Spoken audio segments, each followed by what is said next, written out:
let's read this question. The question says consider the following figure. ठीक है, हमें दिया हुआ है HCl का molecule.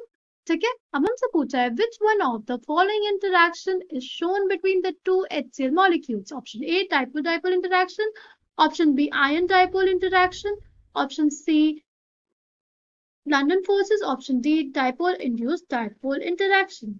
ठीक है, now the key concept for this question is van der Waals forces. ठीक है, van der Waals forces जो हमारे पास होती है वो क्या होती है? they are basically attractive intermolecular forces. van der Waals forces क्या होती है हमारे पास? attractive intermolecular forces. इनको हम लोग क्या बोलते हैं? इनको बोलते हैं हम लोग van der Waals forces.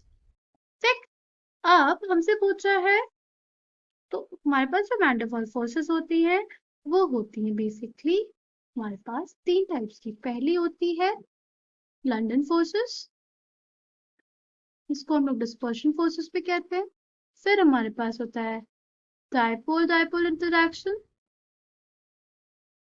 और लास्ट होता है हमारे पास डायपोल इंड्यूस्ड डायपोल. ठीक है, dipole induced dipole. London forces जो हमारे पास होते हैं वो होते हैं उन मॉलिक्यूल्स में जिनके पास परमानेंट डायपोल मोमेंट नहीं होता, यानी नॉन पोलर मॉलिक्यूल्स में एग्जिस्ट करते हैं. ठीक है, नॉन पोलर मॉलिक्यूल्स में. ठीक है, नॉन पोलर मॉलिक्यूल्स में क्या होता है कि उसमें सिमेट्रिकल चार्ज डिस्ट्रीब्यूशन होता है. ठीक है, पर क्या होता है मोमेंटरली एक किसी सेकेंड के लिए. ठीक है, उनका अगर किसी एक का जो हमारा चार्ज क्लाउड था या इलेक्ट्रॉन क्लाउड था वो डिस्टर्ब हो गया, डिस्टॉर्ट हो गया, तो उसकी वजह से ये उसके इन्फ्लुएंस में बेसिकली दूसरे का भी डिस्टर्ब हो जाता है. ठीक है, वो एक फॉर अ टाइम बीइंग होता है, बहुत छोटे से टाइम के लिए. It is very short lived. ठीक है, तो देखो ये जो हमारा पहला पार्टिकल था उसका इलेक्ट्रॉन क्लाउड में डिस्टॉर्शन हो, इसके वजह से हमारे दूसरे जो इलेक्ट्रॉन का होता है दूसरे पार्टिकल का उसके में भी डिस्टॉर्शन हो गया. नेक्स्ट हमारे पास है डायपोल इंड्यूस्ड डायपोल.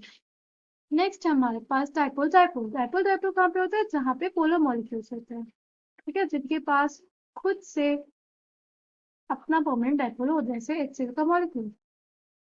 जो क्लोरीन है वो HCl से इलेक्ट्रोनेगेटिव है, इस वजह से उसके ऊपर पार्शियल नेगेटिव चार्ज, क्योंकि HCl में जो क्लोरीन होता है उससे इलेक्ट्रॉन डेंसिटी H से खींचता रहता है क्योंकि वो ज्यादा इलेक्ट्रोनेगेटिव है.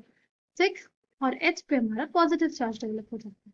ठीक, फिर क्या होता है कि एक जो हमारा क्लोरीन एटम है वो हमारे दूसरे H के साथ इंटरैक्ट करता है, क्योंकि जो दूसरा H है हमारा दूसरे मॉलिक्यूल का H उसके ऊपर भी एक पार्शियल पॉजिटिव चार्ज डेवलप हुआ है.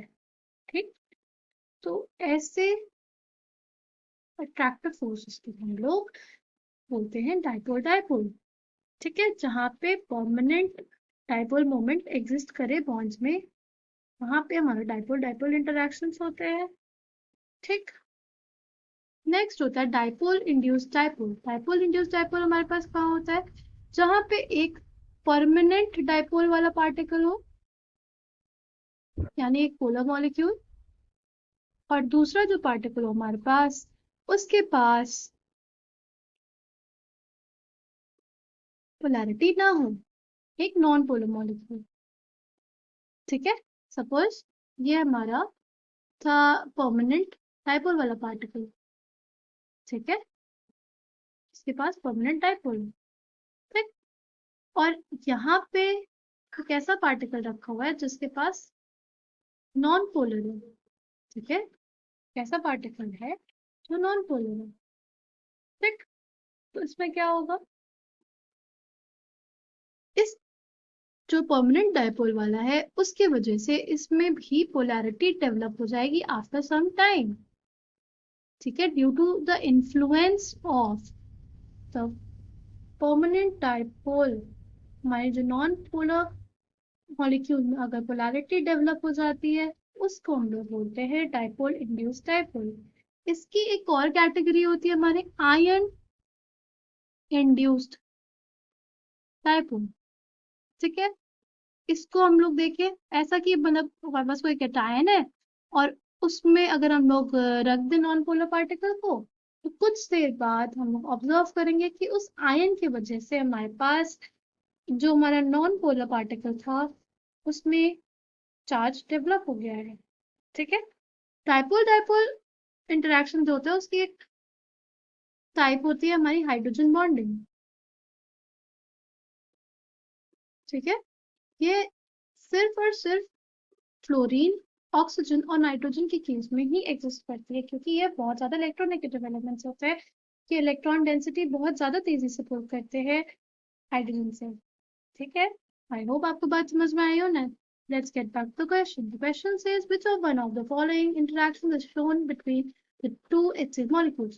Option A is dipole interaction. Option B is ion dipole interaction. Option C is London forces and option D is dipole induced dipole interaction. See, दोनों दोनों जो हमारे HCl मॉलिक्यूल है, जो हमारा HCl molecule होता है बेसिकली उसके पास इतना परमानेंटली डाइपोल होता है और यहाँ पे दो HCl मॉलिक्यूल्स के बीच में ही दिखाया गया है। इस वजह से हमारे क्वेश्चन का करेक्ट आंसर हो जाएगा option a dipole dipole interaction. Thank you and all the best.